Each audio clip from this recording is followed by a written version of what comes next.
Hvala što ste, užasno smiješno izgleda, vidjet ćete ako dođete ovdje, jer ja uopće ne vidim praktički ništa što se tamo događa, tako da se sad imamo priliku vidjeti da uopće ima, koliko vas ima. Hvala vam što ste došli.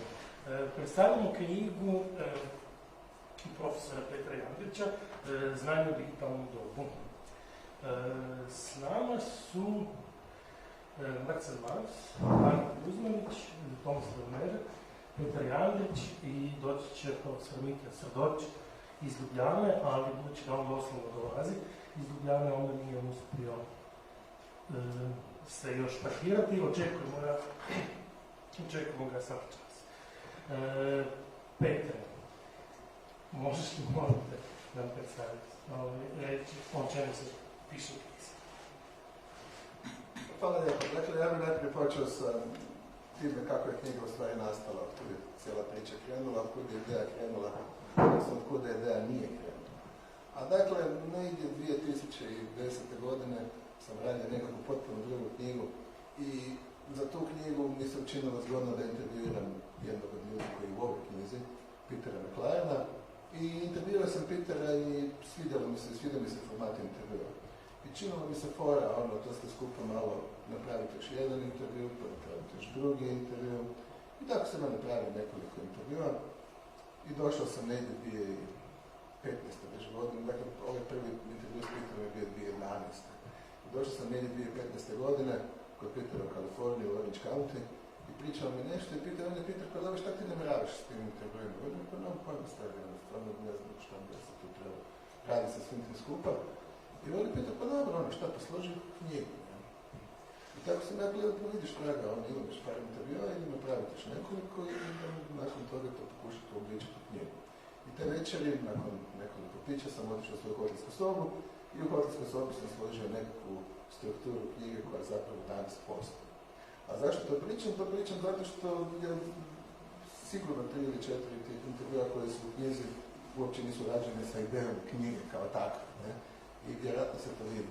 I nakon toga, naravno, još je prošlo nekoliko godina u kojima sam radio različite intervjue i na kraju smo došli do ovoga što je danas. Ono što je meni zanimljivo je da sam u knjizi, u stvari, kada sam intervjuirao ljude, sam pokušao pristupiti nekakvim pitanjima i izazovima koji se u knjizi spominju i koji se u knjizi prepliču iz različitih disciplinarnih područja. Tako da je knjiga počinje sa filozofima i povjesničarima, onda nakon toga prolazi kroz različite nekakve struke, uključujući, aktiviste i uključujući nekakve obrazovne znanstvenike koji se bave obrazovanjem i tako dalje, i završava sa umjetnicima.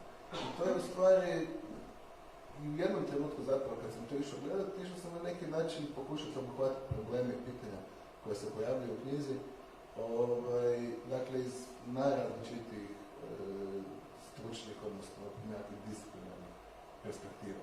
Sad, cijelo vrijeme pričamo o tome, ne pričamo o nekakvim pitanjima i izazovima koje se nalaze u knjizi, a zapravo koja su to pitanja? Pa ja zapravo dan danas, 10 godina poslije, u stvari nemam pojma o čemu sam ja točno pričao s tim ljudima. Moja neka ideja je bila da mi pričamo o izazovima digitalnog doba, kako se to digitalno doba na neki način reflektira na probleme znanja, produkcije znanja, prenošenja znanja, distribucije znanja i na sve ostale probleme koji zapravo na nekakva pitanja koja se tiču našeg svakodnevnog života. I ono što mi je bilo zanimljivo, rad na toj knjizi koja traja skoro 10 godina je bio nekako moje duboko životno iskustvo. Ajmo to ovako reći. Ovo je 10. knjiga koju sam što napisao, što uredio za 10 godina i nijedno me nije zapravo transformirala na taj način kao što me transformirala ovo. Zato što sam radeći na ovoj knjizi, upoznao bih, nemam pojma, razgovarao sam sa Marcelom i sa Tomijem i veli mi treba mi neko ko bi bio dobar za to područje. Veli oni, pa pogledaj se Mackenzie Borka, on je zanimljiv, imam ti ja njegov mail, Marcel, ne super, daj mail.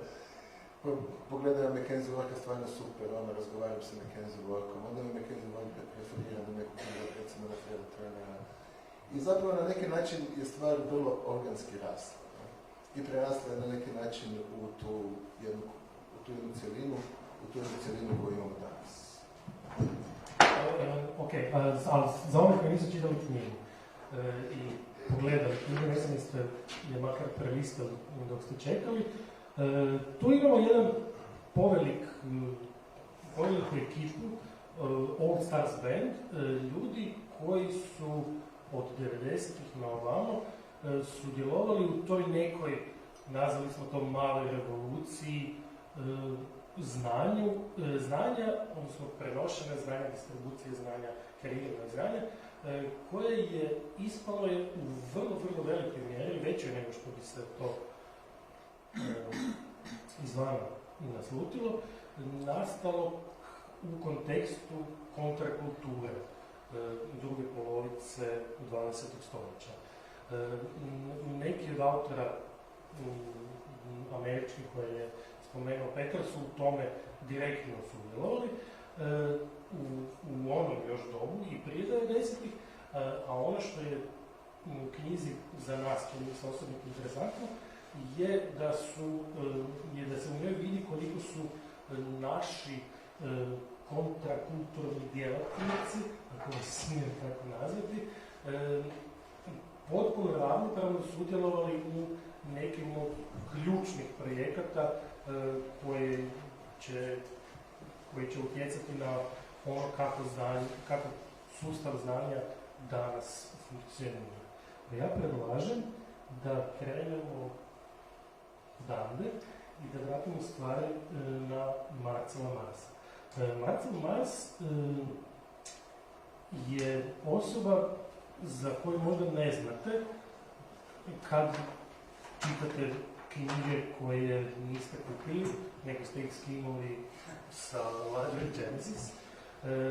On je osoba za koju možda ne znate dok čitate članak za koji niste platili $35 da biste pročitali tih 6 stranica, niti je vaše sveučilište platilo ne znam koliko milijuna da bi imao pravo te godine pristupiti tim člancima. Dakle, postoji netko ko je sve to napravio i sudjelovao u tome. Nije se napravio sam. Marcel je jedan od ljudi koji s tim ima neposredne veze. Hvala. Pa da, ja ću probati u stvari malo to nadovezati se na ovo što si rekla sa kontrakulturom. Znači, naš ulazak u priču oko piratstva, u priču oko dijeljenja znanja na internetu, u stvari došao nakon što smo sudjelovali dugi niz godina u nečem što bi danas mogli zvati evropska kritički internet, kontrakultura, ima raznih stvari. I ono što mi se čini da je neki zajednički nazivnik je u stvari da je to čitanje, da je to interpretacija ono što se događa sa tehnologijom, ono što se događa sa utjecajem tehnologije na društvo, da je to interpretacija kako to politizirati. Znači, kako tu vidjeti što je tu u stvari relevantno na način da od toga društvo može na neki način prosperirati. I naravno, početci su bili utopijski, svi su mogli napraviti website, svi su to dijelili, onda se nakon toga, onda u nekom času smo vidjeli da je to sve napravljeno na free softwareu, da je taj kod dijeljen sa svima, da na tome nekako se temelji internet.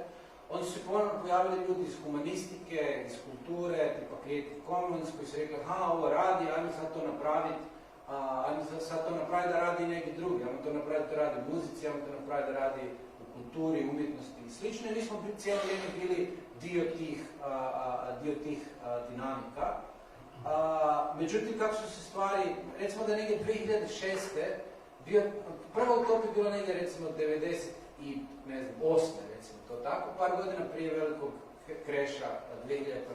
Onda drugi je bio 2006.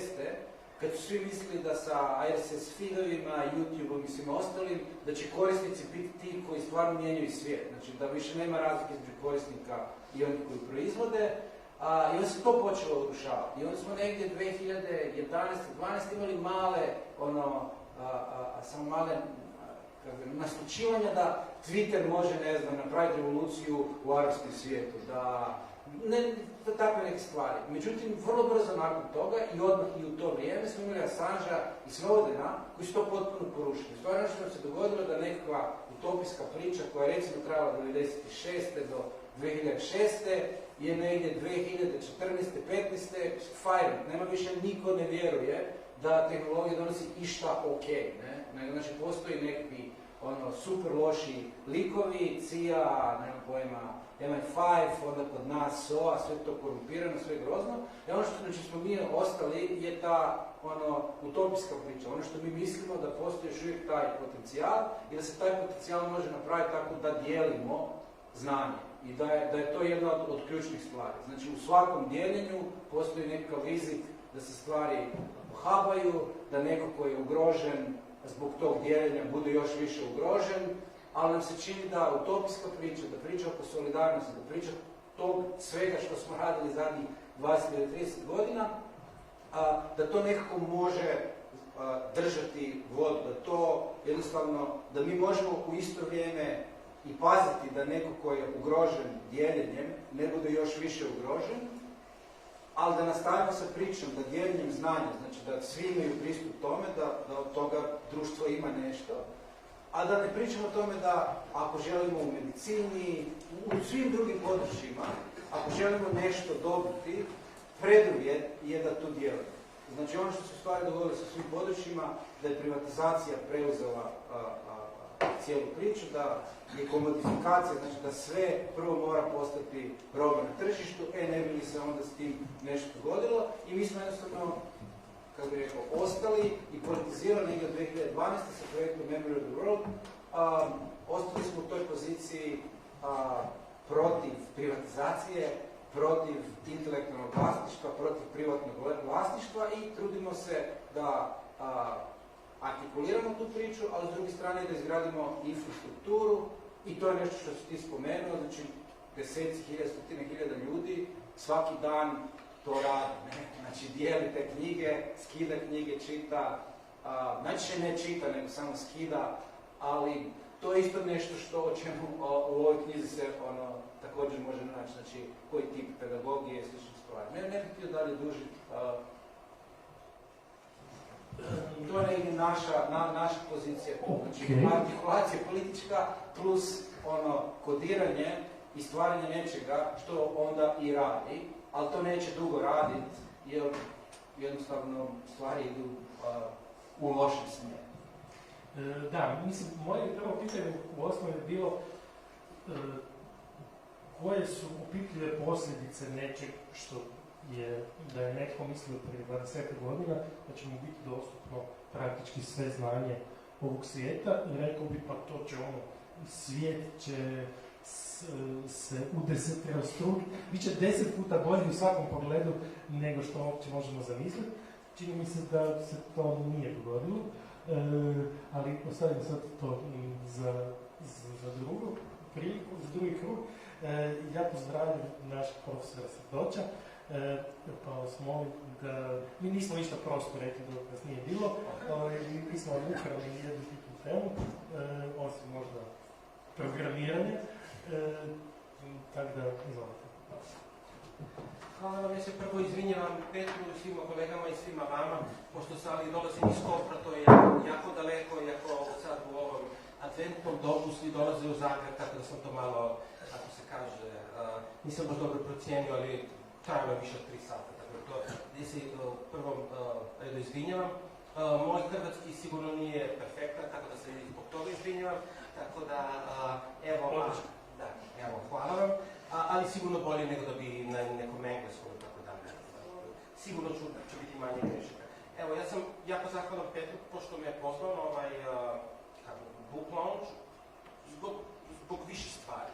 Prvi bi bio taj da je do prije 2 godine, ja mislim da nismo znali ni Petar ni ja da smo toliko blizu da radimo i pa ne samo to, i da radimo toliko i slične stvari. Ovo što je u stvari pred vama, ova knjiga intervjuje, ja mislim da to nešto stvarno fantastično. Zbog toga što su intervjuje, ja mislim kao neki dijalog, ova osnovna filozofska pozicija, da se kroz dijalog sa tako, kako se kaže, značajnim pojedincima koji rade u cultural studies, philosophy of education, educational policy, pa i sigurno puno više drugih područja, da se s ovim intervjuima ulazi u neku intimnu sferu teoretiziranja koje u nijednom članku, u nijednoj knjizi u stvari nema. Ja sam uradio u stvari, ja sam počeo svoju karijeru na Pedagoškom institutu negde 20 plus godina unatrag. Neke prvi koraci su bili intervjui. I onda sam to ostavio negde 2003. i onda moj susret sa Petrom je u stvari na neki način ohrabrio, ne znam kako to prava riječ, da ovom pričom nastavim. Ja mislim da je ova Petrova knjiga, tu su stvarno jako značajni teoretičari i sa svih ovih područja koji Petar pokriva, to je jako šire nego ja mogu stvari da zamislim. Tako da ja mislim da je to imati na hrvatskom, pa i na engleskom, jednu takvu knjigu, to je jako dragocjeno. Pošto, kao što sam rekao, ova intimnost teoretiziranja je u stvari nešto što si nijedan od ovih kolega s kojima je Petar uradio intervju, pa i svim ostalim.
Nekakvu vječnu kombinaciju između nekoga ko postavlja pitanje i nekoga ko odgovara na pitanje. Mislim, dijalog je temeljna forma zapadne kulture od Soketa.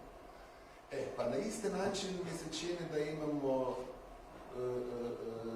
i taj nekakav vječnu kombinaciju kontrakulture i dominantne kulture, koja u ovom slučaju i u ovom nekakvom povijesnom razdoblju u jednom trenutku poprimala nekakve značajne, dobila nekakve značajne mogućnosti koje su omogućile tehnologije. Međutim, tehnologija tu u stvari, po mom mišljenju, nikad nije bila ključna. Ono što tehnologija radi, tehnologija nam omogućuje da napravimo neke stvari, tehnologija nam omogućuje dijeljenje knjiga, međutim, knjige možemo dijeliti na način da postavimo štand na templaciju da dijelimo knjige. Mi ne moramo nužno dijeliti knjige preko interneta, preko Library Genesis ili preko bilo čega ili preko bilo čega drugog. Tako da moja priča gledajući sa velikim odmakom, priča o odnosu, o razvoju te nekakve medijske kontrakulture bi u stvari bila priča o razvoju bilo koje kontrakulture, u bilo kojem povijesnom razdoblju i o naravno njenom odnosu sa dominantnom kulturom. Ako to idemo malo raspakirati više, ono što se dogodilo se zaista da su 50. i 60. godina i čak i ranije, prvenstveno u Americi, u prvenstveno vojno financiranim institutima su se naselili hipi, to ne slučajno, nego su bili pozvani. I tamo su razvijali nekakve tehnologije koje su onda donijele nekakvu određenu kulturu, nekakav određeni etos i onda se taj etos širi i tako dalje. Međutim, zapravo taj etos je i ta kultura i stvari koje su razvijali ljudi kao što su nekakvi rani programeri, rani stvaralci zapravo interneta općenito, su vrlo brzo prešle u to da postanu integralni dio kapitalističkih odnosa, proizvodnje, distribucije, kupovine, potražnje itd. Pa tako zapravo takva nekakva recimo kontrakultura koja se razvila 60-ih i 70-ih u Americi je zapravo istovremeno i najveći američki kolonijalni proizvod. Ono što ona u stvari radi, ona zapravo provodi dominaciju Amerike. Ja od trenu kad uzmem svoj iPhone koji mi je u džepu, i kad ne bi imao ovu maskicu tu koja je, onda bi, mislim, iza piše design in California, produced in China. Prema tome, mi kontinuirano imamo nekakve odnose koji su odnose moći, ekonomske odnose i tako dalje, u kojima se u nekom trenutku nekako pojavljuju nekakve iskrice nade da bi se eventualno neke stvari mogli promijeniti, da bi eventualno neke stvari mogli biti drugačije. Ono što nam nudi definitivno tehnologija, ona nam nudi nekakve nove mogućnosti za kontrakulturalni rad, ona nam nudi nekakve nove opcije za stvaranje nekakvih novih odnosa moći u društvu, ona nam nudi i u puno slučajeva u stvari, kao što možemo vidjeti iz nekakvih povijesnih primjera, je tehnologija i uspjela neke stvari napraviti. Ali ultimativno govoreći zapravo moja priča možda iz nekakvog vrlo visoke, iz nekakvog visokog torinja teorije, ajmo to tako postaviti, u odnosu između kulture i kontrakulture, ne mislim da je tehnologija tu zapravo fundamentalno važna. Dakle, meni se čini da je tu tehnologija bila svojevrstan okidač. Možda napravim malu digresiju. Luc Boltanski i Yves Chapiello u Novom duhu kapitalizma govore da zapravo postoje dva ciklusa kritike. Jedan ciklus kritike dominantnog društva, često puta, dakle, jedan ciklus kreće iz perspektive pojedinačne neslobode i ispitivanje načina kako pojedinci u društvu mogu osvojiti prostor slobode. Sve ono što je nastalo nakon 68. prema njihovom viđenju je zapravo ciklus te kritike, koje onda negdje 90-ih zapravo proživljava prisvajanje, asimilaciju, kooptaciju od dominantnog ekonomskog procesa, prije svega kroz kulturne industrije. Dakle, to je jedan ciklus kritike. Drugi ciklus kritike se odnosi na sistemsko. Iz njihovog viđenja zapravo kritička teorija prve polovice 20. stoljeća je bila taj pokušaj, ili Marksov pokušaj, zapravo sistemska kritika. I ona u nekom trenutku iz perspektive dominantnog sistema biva usvojena kao kriza sistema i onda zapravo neko nadilaženje sistema. Mogli bismo reći zapravo da od 2008. živimo zapravo u trenutku te kritike i eventualno nadilaženje stanja koje ta kritika negdje razlaže. Čini mi se da se vratim tehnologiji kao okidaču, da sa širenjem kibernetičkih sistema, razvojem osobnog računala, omasovljenjem dostupnosti digitalnih tehnologija, pa onda i nastankom digitalnih mreža, nastaje tehnološko okruženje unutar koje ta dva tipa kritike se javljaju u istom trenutku. S jedne strane, ili negdje nalaze tehnologiju kao podatan okvir za nastavak svog nastojanja. S jedne strane, u Americi kontrakultura, hipi i tako dalje postaju blisko vezani uz Silicijsku dolinu i razvoj IT industrije. Tamo vide tehnologiju prije svega kao moć da se oslobodi okova tradicionalnog društva, komercijalnih medija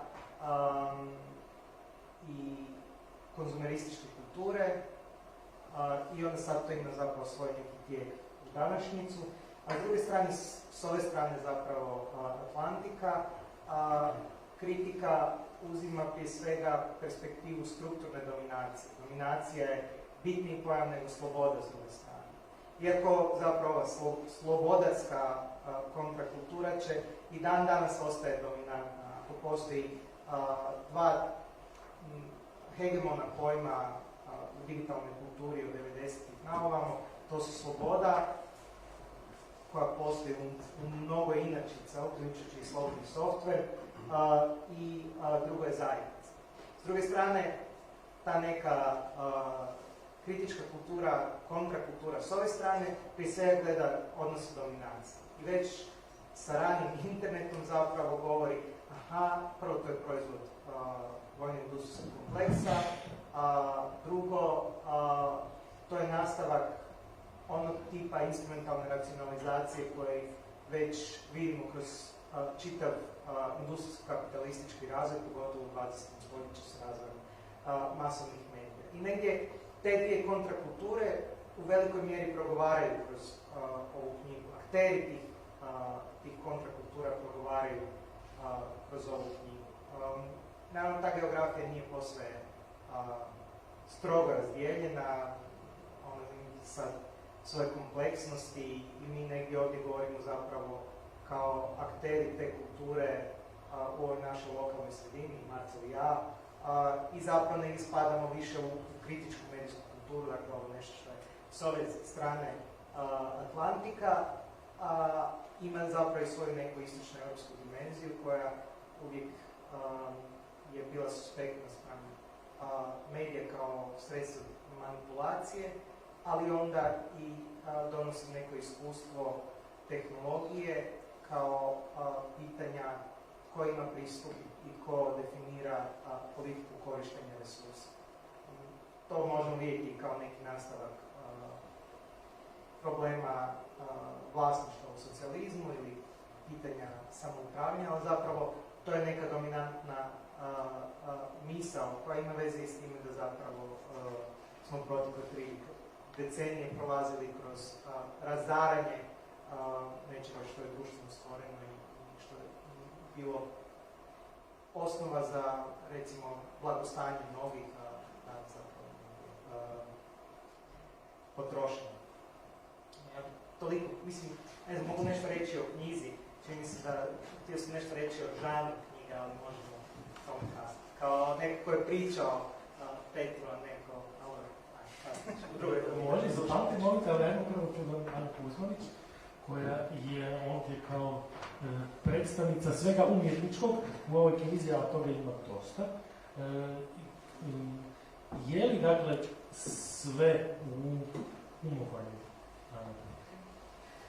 Prije svega dobro večer, ja sam dolazim iz jednog skroz drugačijeg diskursa, znači ja se bavim umjetnošću i kako sam privatno faktor s Petrom, taj naš dijalog između umjetnosti i znanosti traje već jedno 10 godina, to nije uvijek ugodno, vječno se svađamo oko toga, evo između pitanja što je važnije, što ima veći utjecaj i kako na neki način se formira taj diskurs znanja u različitim kontekstima. Mislim da je upravo iz tih nekih naših razgovora i došlo do tog dijela knjige gdje su u principu ljudi koji ne djeluju u znanstvenom okviru dobili ravnopravan glas u toj knjizi i zbog toga sam jako zahvalna Petru.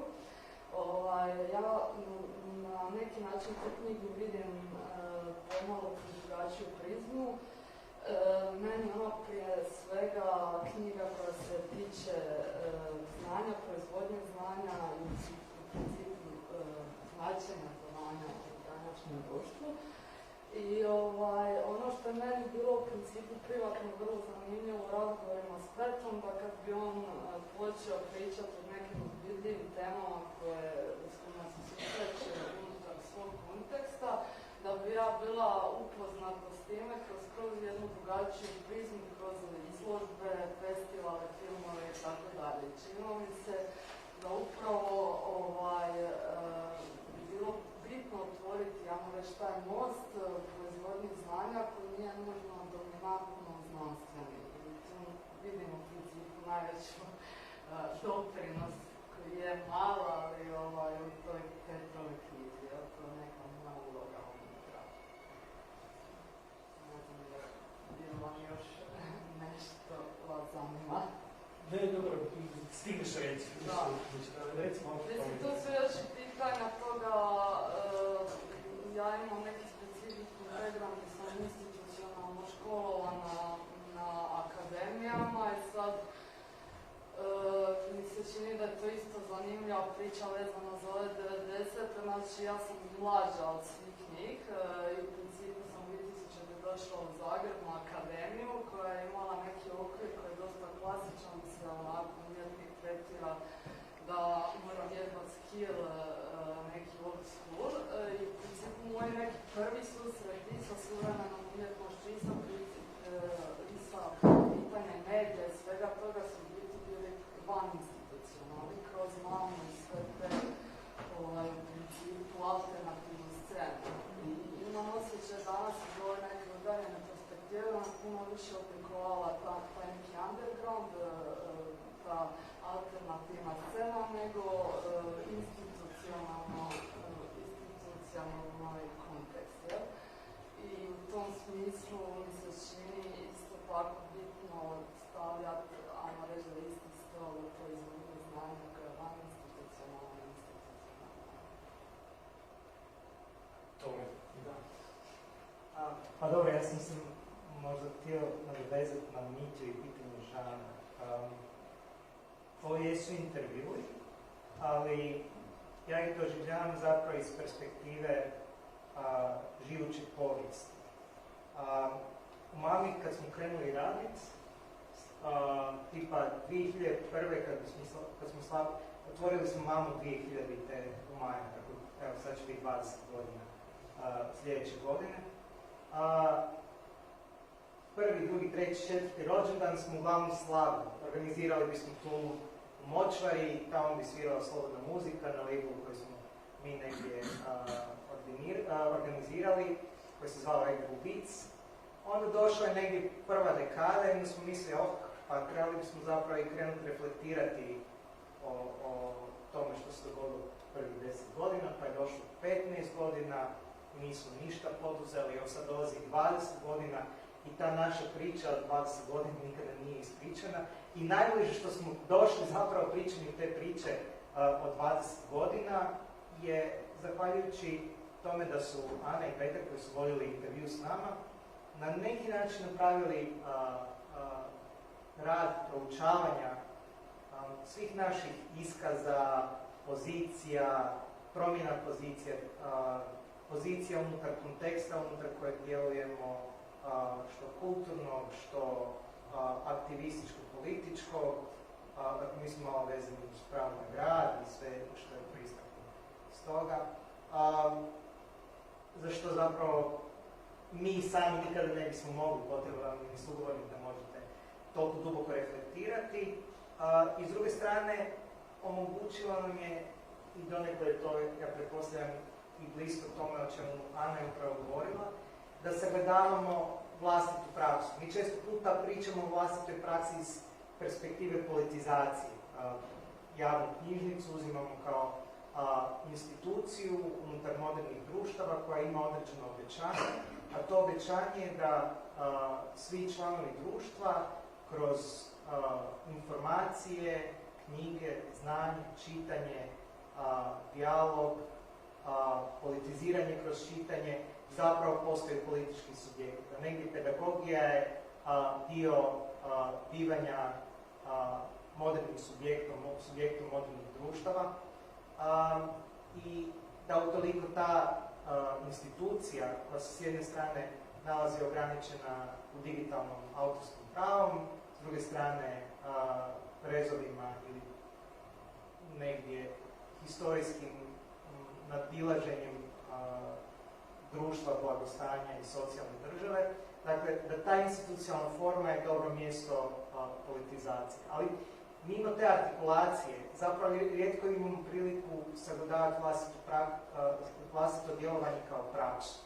I čini mi se da zapravo kroz ta neka duboka pitanja mogli smo ispričati tu priču. Dakle, to je ovako vrlo osobno. Zapravo kao čitatelj knjige mislim da je specifičnost ove forme intervjua, da zapravo nije niti neko je ispričao povijest nekih tendencija, zbivanja i aktera, niti je teorijska analiza tih aktera, pa nije niti praktični tekst koji mi kao akteri često puta proizvodimo, bilo da se radi o manifestu, bilo da se radi zapravo o nekoj samorefleksiji, bilo da se radi o diskursivnoj intervenciji u politički kontekst.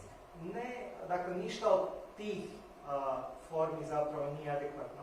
Ovo je zapravo neka duboka priča koja spaja živuću povijest i spaja duboku refleksiju. I čini se da je to specifičnost Petrovog pristupa intervjuiranju. Radio sam s njim jedan intervju zajedno sa Jodi Dean. Taj intervju je nastao nakon ove knjige, ali u mnogome slijedi zapravo metodologiju kojom Petar je pristupao, barem intervju s nama.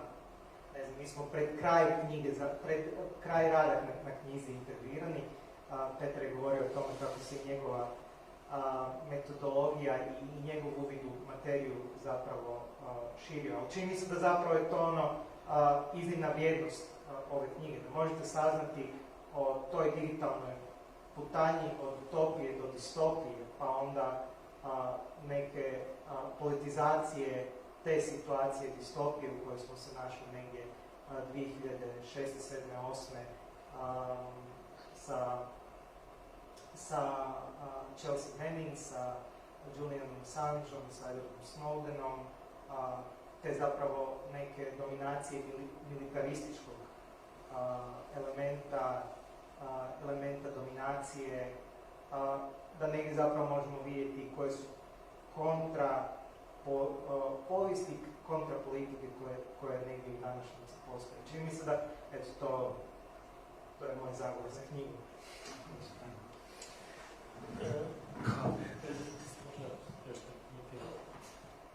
Moj komentar bi bio vezan pošto je bilo govora o kulturi, kontrakulturi i tako dalje. Jedna od stvari koje mene interesuje i u kojoj sam i s Petrom sudjelovao bila je u stvari kako neki neoliberalni mainstream ili neoliberalizam kao takav sad kopira neke ideje, koncepte koje su u domeni nekih emancipatornih ili counterculture stvari. Tako da bi bila, nije više produktivnost, nije i tako dalje, sve to što se tradicionalno veže za ovo, nego stvari, ideje i koncepti koji su na ovoj drugoj strani. Tako da ja mislim da su kroz ove intervjue i sa Živom i sa McLarenom, ne poznajem toliko dobro ovih drugih, ali pogotovo ovim je kako boj u stvari nikad nije završen, kako se uvek ponovo pronađu neki način da se preuzme inicijativu. Tako da sad je pravednost, sad je blagostanje ljudi, sad je njihova sloboda, kako smo pričali. To su sad ideje koje su tradicionalno vezane za neki levi emancipatorni prostor i preuzimaju se ih na drugi strani.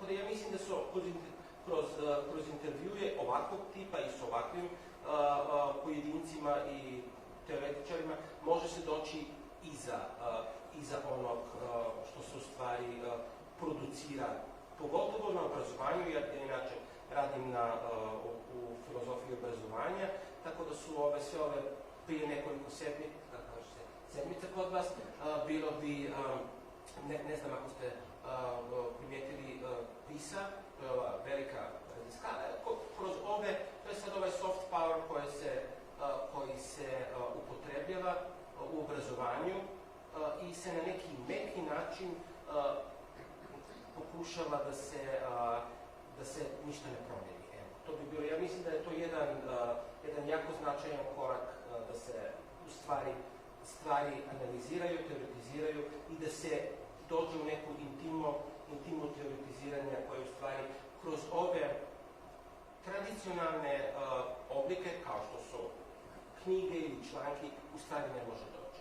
Jako malo je, Petar je inače i urednik, editor-in-chief jednog, kako se kaže, naučnog časopisa i on je, jako mi se sviđa što on kultivira ovu praksu intervjua. Jako malo je u stvari naučnih časopisa koje kultiviraju ovo. Ako šalješ neki intervju u neki journal, u stvari nema jako puno puta nema nekog interesa. Ali imaju neki journals, imaju neki naučni časopisi koji stvari to kultiviraju. Tako da ja mislim da je to još jedna od oblika i Petrovog pristupa i njegovog angažmana, ne samo kao teoretičar, nego kao i urednika. Da se ovakav tip diskursa da ima svoje mjesto u instituciji. Hvala, izvoli. Nekako se sjećam kao da smo malo ostali dužni oko pitanja ukratko povijesti, ne? A volio bi se nadovezati na ovu stvari da ono što možemo primijetiti je da različita polja preuzimaju iz drugih polja. Kad se nađu u krizi, onda se u stvari nekako odlučuju na to da posude, da apropriiraju i slično. Čini mi se da je to možda i nekakav najbolji način kako ispričati neke povijesne stvari. Ja ću pokušati par stvari, čisto da dam mi nešto mesa u tu povijest.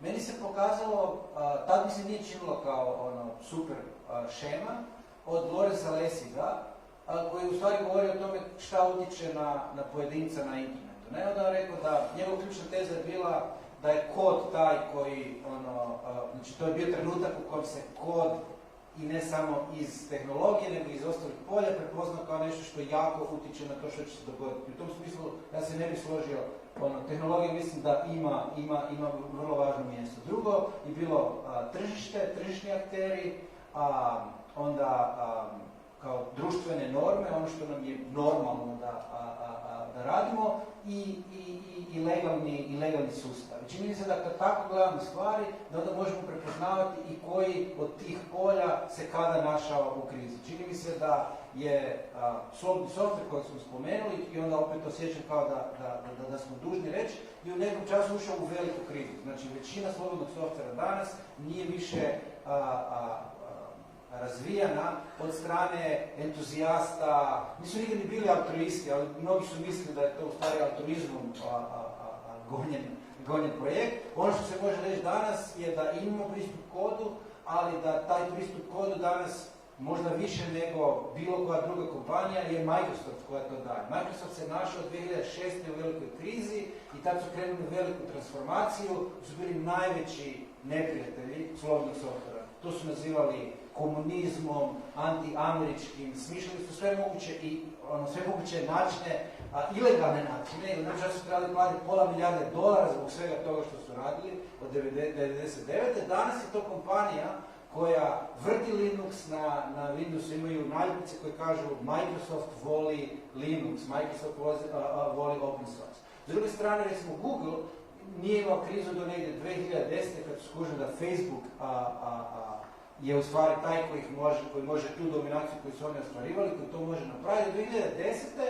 a Google je od nekog kog su svi vidjeli kao dobrog igrača, nekog koji je spreman intervenirati u svijet i sebe vidjeti kao kompaniju koja može mijenjati svijet na bolje, 2010. na ovamo Google je sve gori i gori. U svakom mogućem pogledu. Znači, oni su i u svojim politikama odustali su od svega ono što su ranije podržavali, razbili su cijeli niz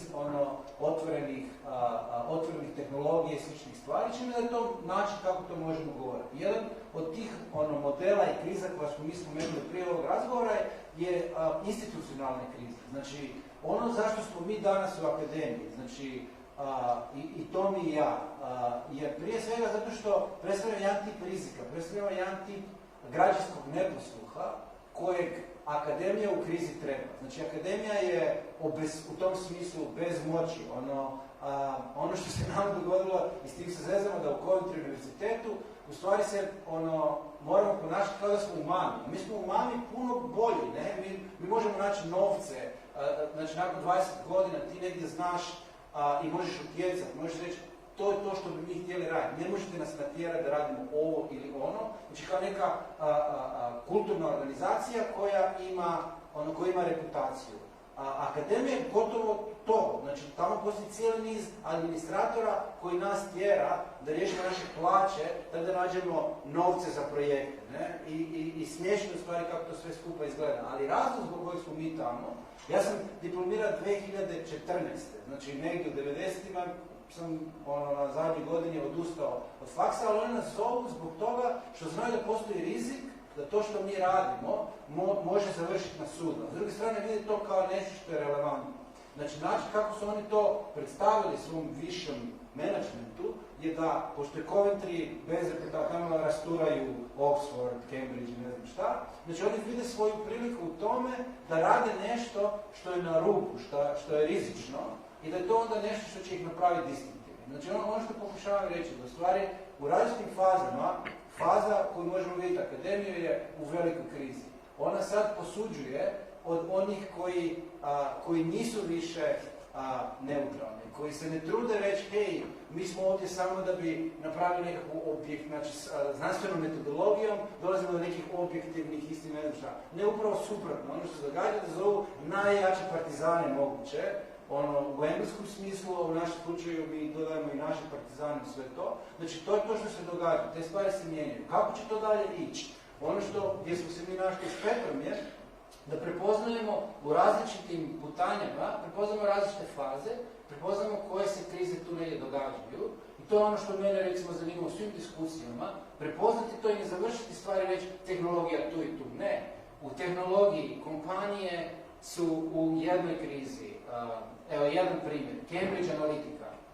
U jednom času su svi mislili da tehnologija rastura, da će jednostavno Facebook i Google kontrolirati život svih ljudi. Zato što imaju toliko količinu podataka o svima nama, da je to bilo kome desetljećima prije, bilo kao pa ti apsolutno sve možeš znati. Oni u stvari nisu toliko dobri, s obzirom na to koje podatke imaju. Facebook je došao u krizu da su krivci za Trumpa. To njima nije bilo drago čuti. Google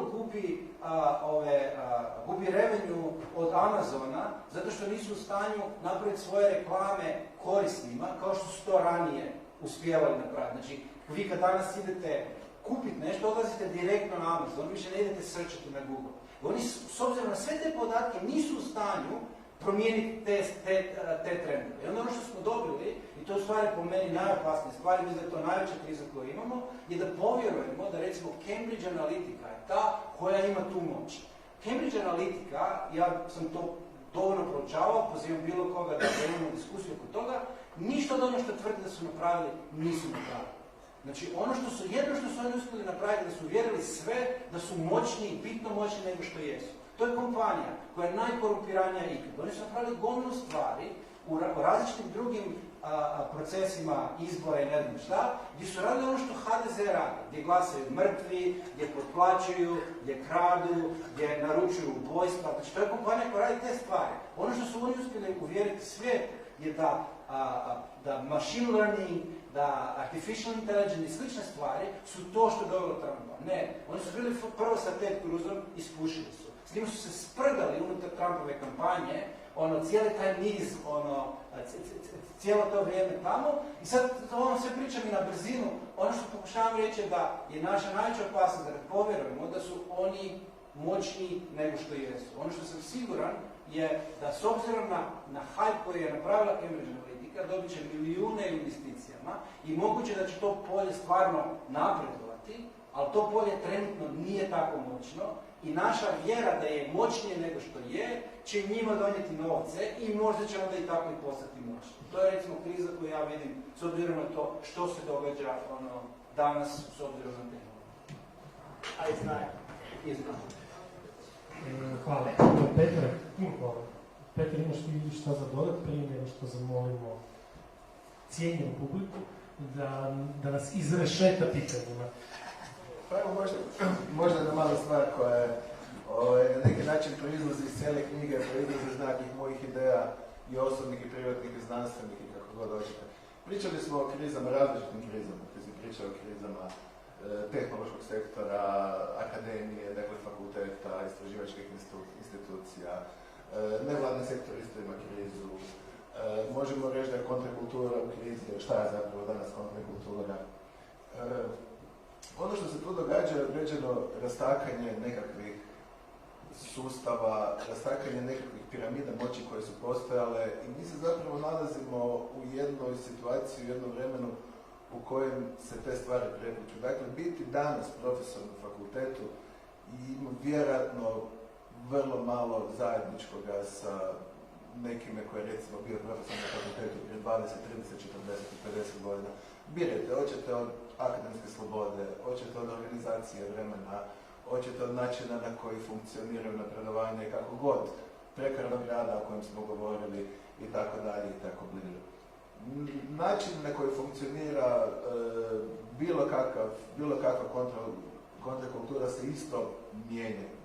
Ono što je meni bilo zanimljivo u ovoj knjizi, bilo mi je zanimljivo zapravo prikazati to rastakanje na neki način. Tako da sam ja stavio u istu ravan, na istu razinu sam zapravo stavio ljude koji dolaze iz totalno različitih backgrounda, iz totalno različitih pozicija. Ljudi koji su doslovce, kao što je recimo Dmitri Dolenski, što vele, odgojeni na cesti koji nisu završili osnovnu školu. Ljude koji su nekakvi akademici, koji su najviši u nekakvim sustavima. Ljude koji su sami izgradili nekakav rad koji stoji iza njih i ispred njih i koji su sami izradili neke svoje ideje. I to je ono što je meni zapravo bilo zanimljivo. I to je ono što je meni još uvijek zanimljivo, gdje kroz ovo što je Mitja rekao, kroz taj nekakvo apropriaciju, lijevo, desno, naprijed, nazad i tako dalje, mi u stvari dolazimo do jedne ravnine. Kao što dolazimo do ravnine u slučaju, spomenuo si Trumpa, u slučaju post-istine, šta je zapravo danas ono, šta je istina online, šta nije. Naravno, mi istinu možemo pronaći. Ali, dakle, stvari dolaze na neki način se poravnavaju. I ono što je meni bilo zanimljivo je pokazati to poravnavanje kroz jedan format koji ja mislim da je uključio jedan širok spektar ljudi koji rade u širokom spektru različitih disciplina koje su neke znanstvene, neke umjetničke, neke neznanstvene i umjetničke. Ono što bi još možda na kraju završio sa Tomijevim komentarom koji mi je zapravo uzeo si nešto o čemu sam ja puno razmišljao intimno, a nisam to, mislim da sam to negdje spomenuo u knjizi, ali ne jako. Da, u trenu kad sam pisao knjigu, u trenu kad sam radio na ovom svemu skupa, imao sam neku ideju, osjećao sam se na neki način kao povjesničar, ali ne kao povjesničar prošlosti, nego kao povjesničar sadašnjosti. Imao sam cijelo vrijeme osjećaj kao da pišem nekakvu povijest trenutka u kojem živim, koja će se eventualno možda jednog dana, ako neko nađe ovu knjigu na nekom smetlištu za 50 ili 100 godina, pa je možda pročita, pa možda pogleda i kaže aha, jer tu nije samo u pitanju toga ko šta kaže i koji su čiji doprinosi i tako dalje, nego je pitanje jednog duha vremena. A taj duh vremena je uvijek neuhvatljiv, uvijek je potrebno da govorimo sa što više različitih strana, uvijek je potrebno zapravo na neki način teško ga opisati, teško ga je doživjeti, lako ga je proživjeti, ali evo, ja se nadam da možda i ostane na papiru ili nekim digitalnom obliku, pa da možda jednog dana nekom bude zanimljivo.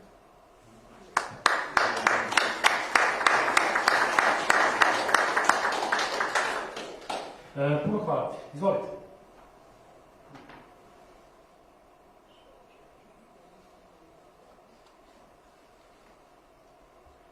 Ako ste sigurni da niko ne želi, iskoristiti ovu sjajnu priliku da saznate nešto što inače ne možete.